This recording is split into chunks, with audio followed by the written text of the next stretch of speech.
Today we're going to dig into an idea that's as powerful as it is easy to miss. We're talking about the silence of fallen crowns. You know, we always picture the end of these great historical empires as some huge, spectacular explosion, right? But what if that's just not how it works? This idea suggests a totally different story, one that's much quieter, way more personal, and honestly, a lot more haunting. And this really gets to the heart of it. We all study the Colosseums, the Great Pyramids, the massive walls. We remember the glory, right? The proclamations. But this right here, this is all about what history tends to forget. Those last, desperate moments when all that power just evaporates, and an emperor becomes just another person. Okay, so for our first story, we're gonna head way back to the 4th century Roman Empire and look at the incredibly dramatic end of the Emperor Maxentius. Just try to picture this scene for a second. It's late October in Rome. The river is this churning, muddy mess, and there's an emperor, Maxentius, standing in full battle armor, looking across at the army of his rival, Constantine. You can just feel it, right? The stage isn't set for some big political speech. It's set for something raw, something elemental. And then it all just fell apart so fast. It was this cascade of failure. First, the battle turns against him. Then, the escape route, this bridge, it just buckles and becomes a death trap. And in that moment of absolute panic, who cares that you're an emperor? Your titles mean nothing, your orders mean nothing. And he's just pulled under by the current, weighed down by the very armor that was supposed to symbolize his power. And that was it. No famous last words, no final act of defiance for the history books. Just the sudden, brutal, and silent end of a ruler, literally swallowed by the river that was the lifeblood of his own city. They found his body a few days later, and you know what? Rome just kept going. All right, let's jump forward now over 1,000 years and clear across an ocean to the Americas. Our second story is about an end that was just as silent, but it was filled with a whole different kind of dread. The end of the Aztec Emperor Moctezuma II. The situation here is absolutely crucial to understand. Moctezuma wasn't defeated on some open battlefield. No, his power was hollowed out from the inside. He was basically a prisoner in his own incredible palace, like a ghost haunting his own court. I mean, he still had the title of emperor, but his actual authority, it was already long gone. And his death, well, it's pretty much lost to history. It's this blank page where a final chapter ought to be. You have the conquerors telling one story, and the conquered telling a completely different one. Was he killed by his own people who thought he was a traitor?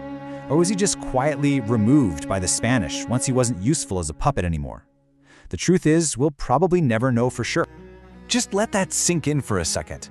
An entire civilization, an empire, just ends, with a leader's death being this huge question mark. There's no monument, no final resting place, no verified last words. It's just an historical shrug.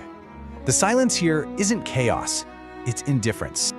For our final story, we're circling back to the legacy of Rome to watch its final dying breath in the East. This is the story of Constantine XI, the last emperor of Byzantium during the fall of Constantinople. Wow, what a powerful image, right? This city had stood for 1,000 years. It was the capital of the Eastern Roman Empire. And now, it was just a shell of its former self, surrounded by this massive Ottoman army. Everybody inside, especially the emperor, they knew the end was here. So what do you do when your whole world is literally ending? Well, Constantine made this incredible choice. He took off the purple robes, all the symbols that made him the emperor.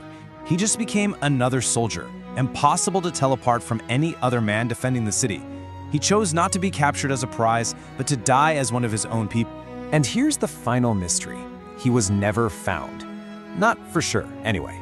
The last Roman emperor didn't surrender, he didn't give some grand final speech. He just charged straight into the chaos of that final attack and disappeared into history itself. An entire empire ends not with a bang, but with a question mark. So we've got a drowning, a probable murder, and a vanishing act. 3 totally different leaders from different worlds, different times. Let's take a step back and see what connects these silent falls. What's the common thread here? See, these aren't just a few isolated tragedies. They actually show us a deeper, more universal truth about what power really is, and what happens when it's completely gone. In these final moments, we see it plain as day. Years, decades of power can just vanish in a heartbeat. When you're faced with true chaos, like a bridge collapsing, or a rebellion, or a wall being breached, your commands and decrees are just noise. And death, when it finally comes, is brutally simple. No ceremony needed. And this is the big lesson, isn't it? The entire structure of an empire, it's all designed to feel eternal, like it'll last forever. But the final moments of these leaders just shatter that illusion. They teach us that even the most powerful titles are temporary, and they offer absolutely zero protection from the harsh reality of the end.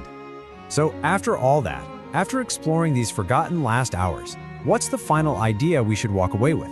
What is history's final whisper to us? Well, we're taught about the great conquests, right? The golden ages, the leaders who built things that would stand for centuries. That's the thunder. But the end, those very human moments of fear and failure, the undignified, unrecorded deaths, that's the whisper. That's the part of the story you find in the mud, or in conflicting reports, or in a body that was never even found. And that quiet truth, well, it just might be the most powerful lesson of them all.